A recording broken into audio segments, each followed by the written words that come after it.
The desert air hums like a dying machine as the day begins at Falcon Air Base. The old hangars breathe heat and dust, whispering stories of men who once mattered. Inside, the clang of metal echoes against silence, each strike of the wrench sounding like defiance against time itself. The younger crew moves fast, loud, careless. And in the middle of their noise stands one man who no longer belongs. He watches a jet engine sputter and choke, his hands twitching to help, his eyes reading trouble no one else sees. But no one listens. They call him useless, and yet, deep within the mechanical roar, something feels wrong. A heartbeat off rhythm, a whisper of danger that only he can hear. What if this machine is warning them? What if the sky is about to take someone again? The hangar falls silent except for the slow spin of the cooling turbine. The young mechanics scatter their laughter into excuses, blaming parts, systems, anything but themselves. Frank kneels near the engine, his fingers tracing the pattern of failure in the air. He doesn't speak. He's learned that no one listens until it's too late. The others move around him like ghosts of impatience, while he lingers, staring into the machine as if listening to something alive within it. Somewhere deep down, he knows this isn't over. Outside, the sun climbs higher, washing the base in hard gold. Frank walks slowly across the runway, his limp dragging through sand and memory. A passing truck blares its horn. The driver laughs, calling him slow. Frank doesn't react. Every sound reminds him of what he used to be, the life that once depended on his touch. Now all he feels is time slipping away with every echo of jet fuel and wind. Inside the control room, Captain Brooks and Chief Morris debate whether to file a report. The words "old equipment" and "unreliable personnel" surface again. Through the glass, Brooks glances toward the hangar. Seeing Frank still by the jet, she doesn't say it. But part of her knows the problem isn't the machine. It's how easily people forget the ones who built. Evening falls. The sky burns orange as the last jets return from training. Frank remains in the hangar, alone with the engine that failed. His eyes follow every curve, every bolt, every whisper of history embedded in its metal. He closes his eyes and listens again. The same rhythm, the same flaw, repeating like a ghost's warning. Somewhere out there, one of these birds is about to fall. The morning begins with thunder. Engines scream as the day's flight exercise readies for launch. The young pilots swarm with excitement, voices loud over radios and laughter. Frank watches from the sidelines, a silent spectator to the noise of progress. He spots the same fighter jet from yesterday, the one that coughed smoke, being readied again. His stomach tightens. Something isn't right. He knows the sound of fear hidden beneath metal, the whisper before disaster. But when he steps forward, his words fall like stones in the wind. No one hears him, and the sky doesn't wait. The hangar doors rumble open, flooding the floor with light as the pilots roll their aircraft out one by one. Frank approaches the crew chief, his voice low but firm, warning of the imbalance he heard yesterday. The younger man smirks and waves him off, telling him to retire already. The laughter burns worse than the sun. Frank turns away, but his eyes linger on the exhaust ports, watching the faint tremor that only he can see. He whispers to himself, "She's not ready." The base radio crackles as jets taxi to the runway. Control chatter fills the air. Short, sharp, confident. Frank stands outside the hangar, oil-stained rag in hand, listening to the rhythm of the engines like a heartbeat he once knew by sound alone. When Pierce's jet roars to full throttle, Frank flinches. The pitch is wrong again, off by just enough to make his chest tighten, but he says nothing now. Sometimes silence is the only thing left when the world stops believing in your voice. Inside the control tower, Captain Brooks monitors the launch sequence. Her eyes scan the readings, all within limits, She exhales, satisfied for now. Chief Morris stands beside her, arms folded, proud of how efficiently the base runs. Outside, jets slice into the sky, leaving white trails that twist across blue emptiness. For a brief moment, everything feels perfect. The calm before the break. Brooks glances at Frank far below, still staring upward, as if waiting for the sky to answer him. The roar fades into the horizon. The jets vanish beyond the desert mountains, and silence returns to the base like a warning whispered too late. Frank walks back into the hangar, slow and heavy, each step echoing against steel and memory. His tools wait for him, silent witnesses to his worry. He rests a hand on the cool metal of the spare engine, eyes closed, hearing the same uneven rhythm that's haunted him for days. Somewhere up there, that sound is growing louder. And when it breaks, the sky will fall. The desert sky trembles with the roar of engines. Jets slice through clouds in tight formation, their silver wings catching the morning sun. In the control tower, voices chatter over radios, routine and confident, until one cuts short. Static fills the channel. A single voice, strained and gasping, breaks through. It's Pierce. His jet is losing power. The tone shifts from order to panic in seconds. Down below, Frank freezes mid-step, eyes lifted to the sky. He hears the change before anyone else does. That hollow whine no machine should ever make. For the first time in years, he moves faster than his limp allows. The control room erupts in motion. Alarms blare, radios burst with clipped commands. Captain Brooks leans over the console, her voice steady, but eyes sharp with urgency. Chief Morris orders the emergency crew to stand by. Technicians scramble, data flickering across screens. Frank bursts through the door, shouting over the noise. That engine's starving itself. Everyone turns, stunned by his intrusion. Brooks hesitates, torn between protocol and the truth, burning in his voice. Pierce's voice crackles again. Heavy breathing, short bursts of panic, the edge of fear slipping into each word. He's trying to keep the jet level, but the gauges are failing. From the ground, they can see the faint wobble in his flight path. Frank pushes past the others, slamming a finger on the schematic printout. He points to a small valve system buried deep in the engine's design, something no one else remembers. His tone is steady now, the old authority returning. Brooks studies the diagram, then him, and nods. The base loudspeakers crackle as Brooks relays Frank's instructions to the tower. The old man's voice is calm now, cutting through the panic with precision. He describes a manual pressure reset that hasn't been used in decades, something only the oldest hands remember. On the radio, Pierce's breathing steadies as he follows each word. Outside, crews rush to prepare for a possible crash landing, their movements frantic against the rising wind. The desert holds its breath. The engine stutters again, then steadies, barely. Pierce's jet glides lower, smoke trailing behind like a fading scar across the clouds. The control room falls silent, waiting. Frank's hands grip the edge of the console, knuckles white, whispering calculations under his breath. Every instinct in him screams the same warning. It's not over yet. The old machine may have caught its breath, but the storm hasn't passed. He looks to Brooks, voice low but certain. If that valve sticks again, he won't make it. The airbase falls into a tense rhythm. Orders, radio calls, and the distant whine of a wounded engine. But inside Frank's mind, another sound rises. Echoes from years long gone. The same panic, the same sky, the same helpless voices. His vision blurs with memory. Another pilot, another day when the air burned and the ground shook. He remembers the smell of fuel, the scream of metal tearing mid-flight, the way the world went quiet right before the crash.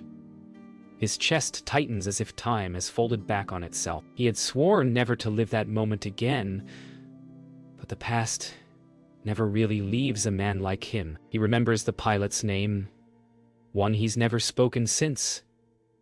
The kid had been 23, eager, fearless, just like Pierce.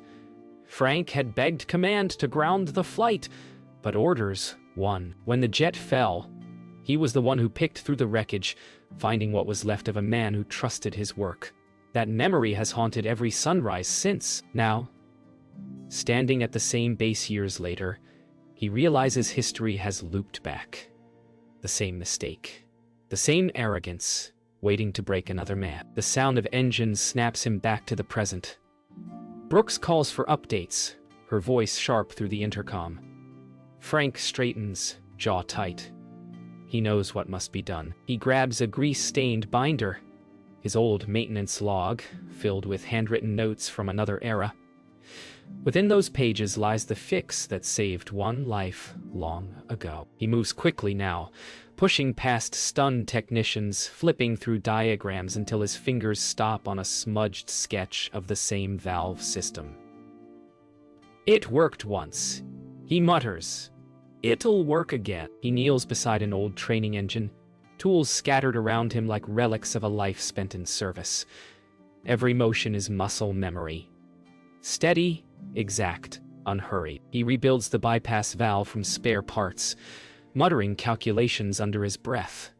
Around him, the younger mechanics pause their panic, drawn in by his calm. For the first time, they see what real mastery looks like. Not loud, not fast, but deliberate. Outside, thunder echoes again, as if the sky itself is waiting. When the radio crackles with Pierce's trembling voice, Frank doesn't flinch. He gives calm, steady instructions, his voice guiding the young pilot through every breath, every motion. He can almost hear the fear in the boy's silence, the same silence he once failed to fill. The control tower watches in disbelief as the old man takes charge, commanding the sky from the ground with nothing but memory and heart. For the first time in years, Frank feels alive again. The war he thought ended long ago has returned, but this time, he's not letting anyone fall. The jet drops lower through the shimmering sky, its smoke trail now a black scar against the sun. The base trembles with the rumble of engines and the tension of 100 held breaths. Frank leans over the console, voice firm, every syllable carrying the weight of decades. He guides Pierce through the steps. Slow throttle, adjust pitch, engage the manual pressure line. Each command is a lifeline thrown from earth to sky.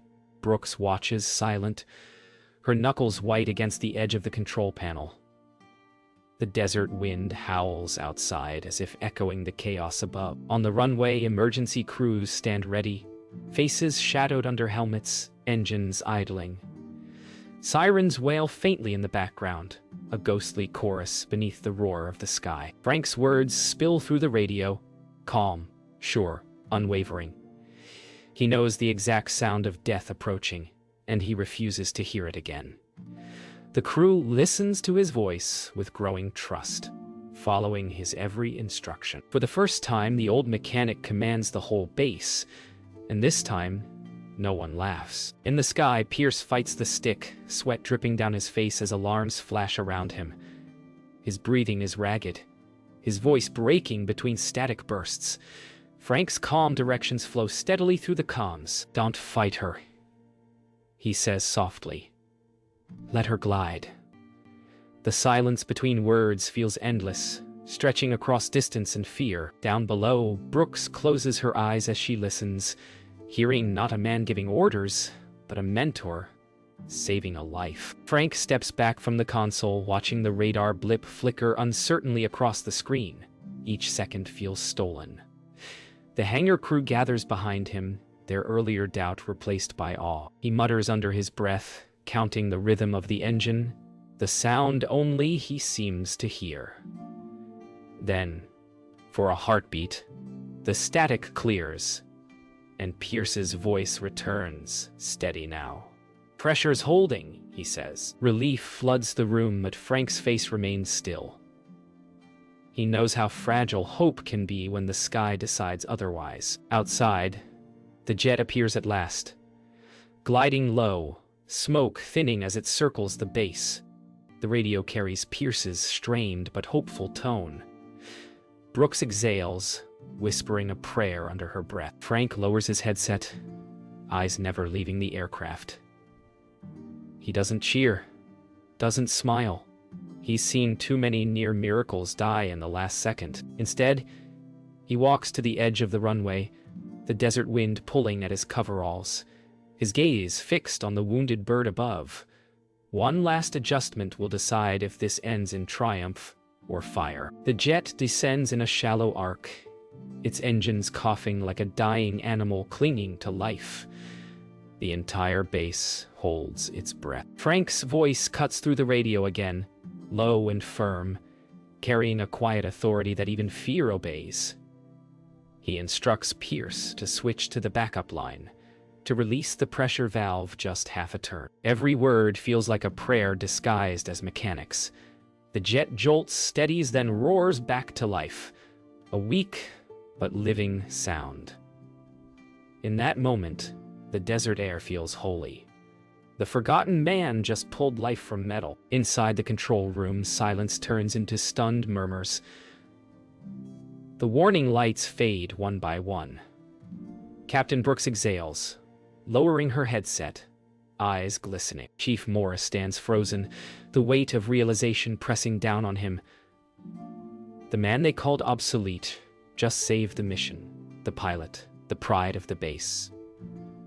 Frank says nothing. He just leans against the console, tired, his hands trembling not from fear, but from the flood of memory and relief that feels too heavy to carry. On the runway, the jet's wheels scrape the concrete, sparks flashing before it steadies. The emergency crews race forward, sirens wailing, engines screaming. Frank watches from a distance, motionless, the sound echoing in his ears like applause he'll never accept. The canopy opens, and the young pilot climbs out, shaken but alive. Cameras and radios catch the moment, but Frank doesn't move toward the crowd. He just closes his eyes and listens, the rhythm of a living engine, the one song he's never stopped hearing. The younger mechanics approach slowly, faces lowered in shame and awe. One by one, they nod to Frank, silent acknowledgments of a man they misjudged. He doesn't look at them. His gaze stays on the jet cooling in the distance, smoke curling upward like a soul leaving the body of the storm. Brooks walks toward him, stopping a few steps away. "You saved him," she says quietly. Frank shakes his head. "No," he murmurs, eyes still on the sky. "I just remembered how not to lose him." As the base settles, the hum of engines fades into quiet reverence. The hangar doors stand open, revealing the endless desert beyond. A sky once cruel, now calm. Frank walks back inside, tools clinking softly in his hands. The jet's reflection glints off the hangar floor, a ghost of its own flight. For the first time in years, the old man feels seen, not as a relic, but as part of something still alive. Outside, the last echo of thunder fades, and in its silence, redemption hums like an engine reborn. The desert dusk paints the airbase in gold and crimson, a world caught between fire and peace. The repaired jet sits quietly at the end of the runway, its metal skin still warm from the fight. Frank stands beside it, hands in his pockets, eyes on the horizon. The base hums with low voices and gratitude, but he stays apart, as always. Heroes here wear flight suits, not grease-stained overalls. Still, in the silence between the engines and the wind, Frank feels something he hasn't in years: belonging. The sky that once took so much from him finally gives something back. Inside the hangar, the younger mechanics gather around, unsure of what to say. They bring coffee, tools, and awkward smiles. Peace offerings for the man who taught them what skill really means. One of them speaks, voice trembling with respect, thanking him for saving Pierce. Frank nods once, the faintest smile tugging at the corner of his mouth. "Engines don't lie," he says softly. "You just have to listen." His words hang in the air, simple and heavy, like the sound of a promise kept. Later on the runway, Pierce approaches slowly, still in his flight suit, helmet tucked beneath his arm. He stops a few feet from Frank and salutes. No words, just gratitude written in silence. The gesture catches Frank off guard. For a heartbeat, he sees that young pilot from years ago, the one he couldn't save, standing in Pierce's place. His throat tightens. He returns the salute, slow and deliberate. A bridge between two generations of men who've met the same sky and live to tell its story. Captain Brooks and Chief Morris watch from a distance, saying nothing. For once, the base feels united, rank and age forgotten. Brooks turns to Morris, her voice quiet but sure. "Let's make sure the old man never gets called useless again." The chief nods, shame softening his stern face. Somewhere behind them, laughter rises from the crew. The hangar lights flicker to life, casting long shadows across the airfield. Not ghosts anymore, but reminders of those who still stand watch. Night settles over Falcon Air Base. The stars return, bright and endless, reflecting in the windows of the old hangar. Frank stays behind, alone again, walking among the sleeping machines. He runs his hand along the cool metal of the repaired jet, the hum of the world fading to silence. Somewhere outside, the desert wind whispers. Maybe it's the past, maybe it's peace. He exhales slowly, eyes lifting to the stars that once guided pilots home. For the first time, he smiles. The war inside him is finally quiet.